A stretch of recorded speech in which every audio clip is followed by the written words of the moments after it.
Gwen Edelman, bonjour. Je suis Bonjour. très heureux de vous recevoir.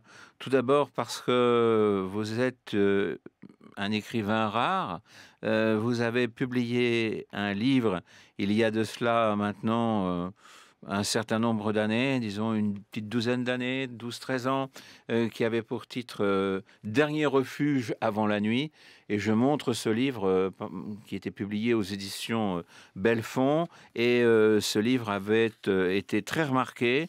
Et pendant un certain temps, donc, vous n'avez plus écrit. Ce livre a été traduit par Anne Damour, donc, et il est réédité à l'occasion de la publication de votre nouveau livre qui a pour titre Le train pour Varsovie, un livre qui, cette fois-ci, a été traduit par Sarah Tardy. Alors, vous parlez parfaitement le français. Vous êtes Merci.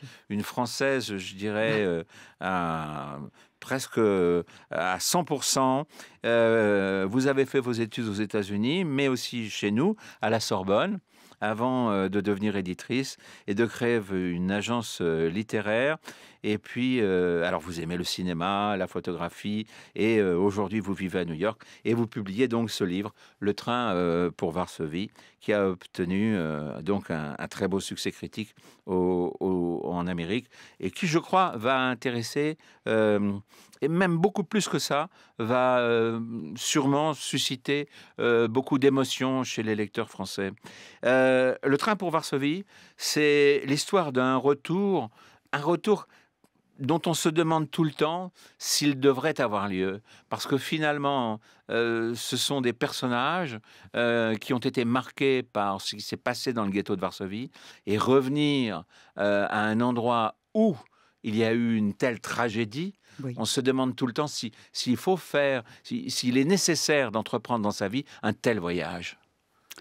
Lilka, qui est la femme, a très envie de revenir à Varsovie. Alors, on sent qu'il y a quelque chose qu'elle doit résoudre chez elle, parce qu'elle rêve de sa jeunesse. Elle sait très bien que le ghetto de Varsovie n'existe plus, que même la ville de Varsovie a été détruite, mais quand même, elle rêve de revenir sur son passé. Alors, on a l'impression qu'elle a quelque chose, elle doit se confronter à ce qui s'est passé d'une manière qu'elle n'a pas déjà fait.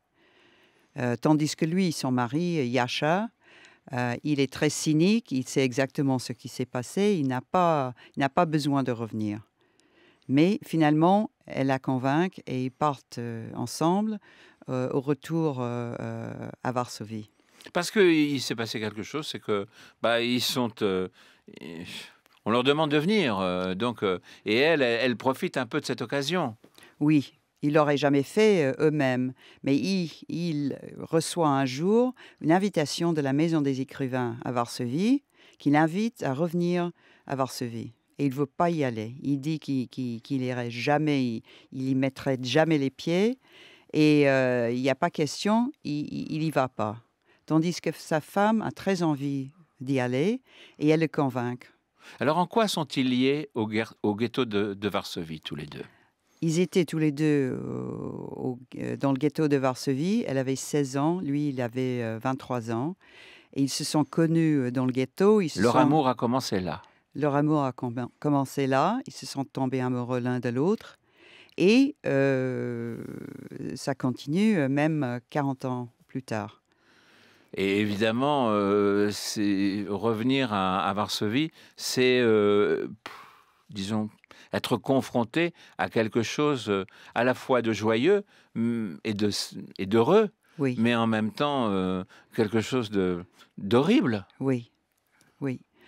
Alors Je je déjà je peux comprendre la oui, position, de l'écrivain, enfin son mari, hein, oui. de Jaja, parce que, je me dis: «Bon, lui, il a raison finalement, mais, pourquoi elle veut-elle Oui. absolument y revenir?» Peut-être qu'il a raison, on ne sait pas.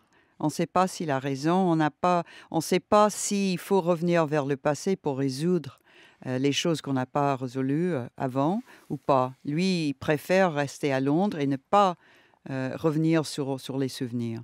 Mais en même temps, le moment où il monte en train, il commence à se souvenir et ils commencent à se parler de ce qui s'est passé et ils vont découvrir tous les 2 qu'il y a des secrets entre les 2, les choses qui se sont jamais dit, même pendant 40 ans de mariage. C'est-à-dire des choses qui se sont passées pendant, Oui, heu, pendant le temps du ghetto. pendant le temps du ghetto. Oui. Alors ce sont des pages, bouleversantes que vous faites revivre. Heu, comment peut-on, comment peut-on recréer ces moments-là, Gwen Edelman? Vous voulez dire, dans le ghetto? Oui, Dans le oui, ghetto? oui. J'ai fait énormément de recherches sur le ghetto parce que même si l'histoire est, j'ai tout inventé, les personnages, les histoires, mais quand même, je me suis dit que c'était très important que ce soit vrai. Je veux dire que les faits du ghetto soient vrais et même cette histoire, par exemple, des vaches qui traversent le mur, parce qu'il y avait un mur entre les cimetières juifs et le cimetière catholique. Et il y a, 26 vaches qui montent sur une rampe, en bois, du côté polonais et qui descendent, dans le ghetto et c'est une histoire vraie. J'aurais jamais osé inventer, une telle histoire et tout ce que je dis, je veux dire les faits, du ghetto et l'ambiance du ghetto, j'ai rien inventé. Tout est basé sur, les faits, sur ce qui s'est passé dans le ghetto. Même par exemple le prix du savon, c'est vrai, c'était le prix du savon. Au moins, le matin, parce que sur le marché noir et mon personnage masculin est contrebandier, heu, ça changeait tout le temps. Des jeunes qui ont vécu, bah, donc qui ont perdu à la fois en même temps parce que, cette, avoir pu sortir du ghetto de Varsovie, c'est une grande chance. Oui, tout à C'est un fait. miracle, on peut Oui, dire, oui, tout hein? à fait, Parce tout que à fait et c'était toujours un miracle pour les gens qui sont sortis. On savait jamais si ça allait marcher ou pas. Dans leur cas, ils étaient, privilégiés dans un certain sens parce que lui, il était contrebandier et elle était infirmière.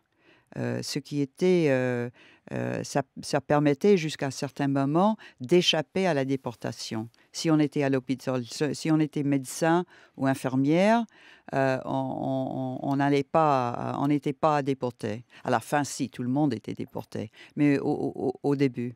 En plus, les 2 parlaient, le polonais, ce qui n'était pas toujours le cas pour les juifs, dans le ghetto et elle, comme on disait, à l'époque, elle paraît bien. Ça veut dire qu'elle n'a pas le visage juif. Alors c'était comme évidemment s'il y avait un beaucoup. visage juif, Ah enfin. oui, comme s'il y avait un visage juif. Mais pour les Allemands, pour eux, il y avait, Ouais, il y mais avait je un veux dire, elle avait des cheveux blancs, elle avait des yeux bleus, elle ressemblait aux je peux citer un Polonaises. très grand nombre d'amis juifs qui ont, des Non, cheveux non, mais je veux des pas cheveux dire qu'il y blonds a et je des veux yeux pas bleus, dire hein. qu'il y a un visage juif, mais je veux dire que les Polonais, quand ils voyaient, quelqu'un qui ressemblait aux Polonaises, qui parlait parfaitement bien le polonais, c'était beaucoup plus facile de passer, tandis que pour les juifs, pour les, croyants ou pour ceux qui parlaient mal le polonais, évidemment, c'était très difficile. Est-ce qu'il n'y a pas une notion de culpabilité quand même? Est-ce que ces personnages qui ont pu échapper au massacre, Oui. ne se sentent pas, éminemment coupables? Si, tout à fait Enfin, et je pense que pour tous les survivants, c'est le cas, parce qu'il y a tant de gens qui ont tellement souffert et qui sont morts de la façon la plus horrible. Tout le monde, dans tous les, livres que j'ai lus, pour les gens qui ont été là, ils disent qu'il y a une grande culpabilité du fait qu'ils ont survécu tandis que les autres n'ont pas survécu. oui et on porte ça toute sa vie. Tout à fait, tout à fait. Alors, finalement, vos 2 personnages reviennent à Varsovie et évidemment, ils vont s'apercevoir que la Varsovie, qu'ils ont pu, connaître enfant, Oui, jeunes, adolescents, oui, bah, enfin, elle a été partiellement recréée, oui, par les autorités polonaises oui. et par l'État polonais au cours, après la Seconde Guerre mondiale, mais qu'évidemment, tout ça a disparu aussi en même temps. Complètement et Lilka qui voulait tellement revenir, elle commence à se rendre compte tout de suite que ça a complètement changé. C'est plus le même Varsovie que c'était Et alors ils vont à l'hôtel et puis aussi c'est une histoire d'enfermement parce qu'ils sont enfermés dans le train, ils sont enfermés dans la chambre hôtel parce que d'habitude quand on arrive dans une ville étrangère, on met les valises, on a très envie de sortir dans la ville. Tandis qu'eux, ils arrivent dans la chambre et ils restent. Finalement, ils sortent et il y a beaucoup de choses qui se passent, mais ils restent dans la chambre pendant très longtemps. Alors ils sont enfermés dans la chambre d'hôtel et bien entendu, ils étaient enfermés, dans le ghetto de Varsovie. Mais ça sent, Varsovie sent un peu le plâtre frais, si je peux dire, le ciment frais, hein.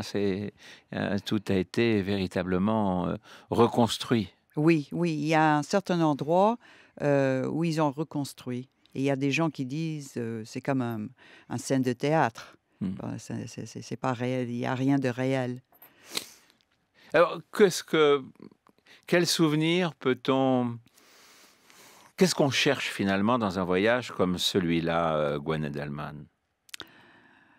Moi, je suis fascinée par, comment les gens réagissent, dans les situations extrêmes. Ça me fascine. Les tempéraments différents, il y a des gens qui, par exemple, qui sont des grands timides et au moment, pareil, ils deviennent autre chose et le contraire aussi. Et je voulais montrer quelles étaient les réactions de ces 2, mais même si ils ont survécu, grâce à eux, grâce à la chance et grâce à beaucoup de choses, il reste, bien sûr, quelque chose qu'ils peuvent jamais, échapper. Jamais. C'est pas possible.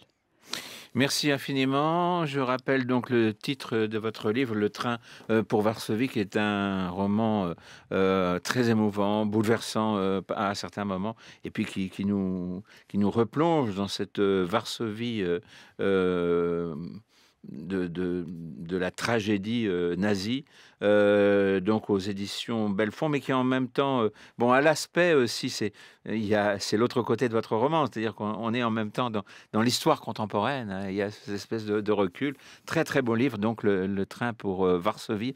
Et puis, autre livre, donc c'était le livre qu'on ne pouvait plus trouver en librairie, c'est votre premier ouvrage, Dernier refuge avant la nuit, toujours aux éditions Belfond. Et là, c'était un livre dans un tout autre contexte, mais que je conseille aussi à nos internautes et à ceux qui nous écoutent. Merci infiniment, Gwen Edelman. Merci beaucoup. Merci.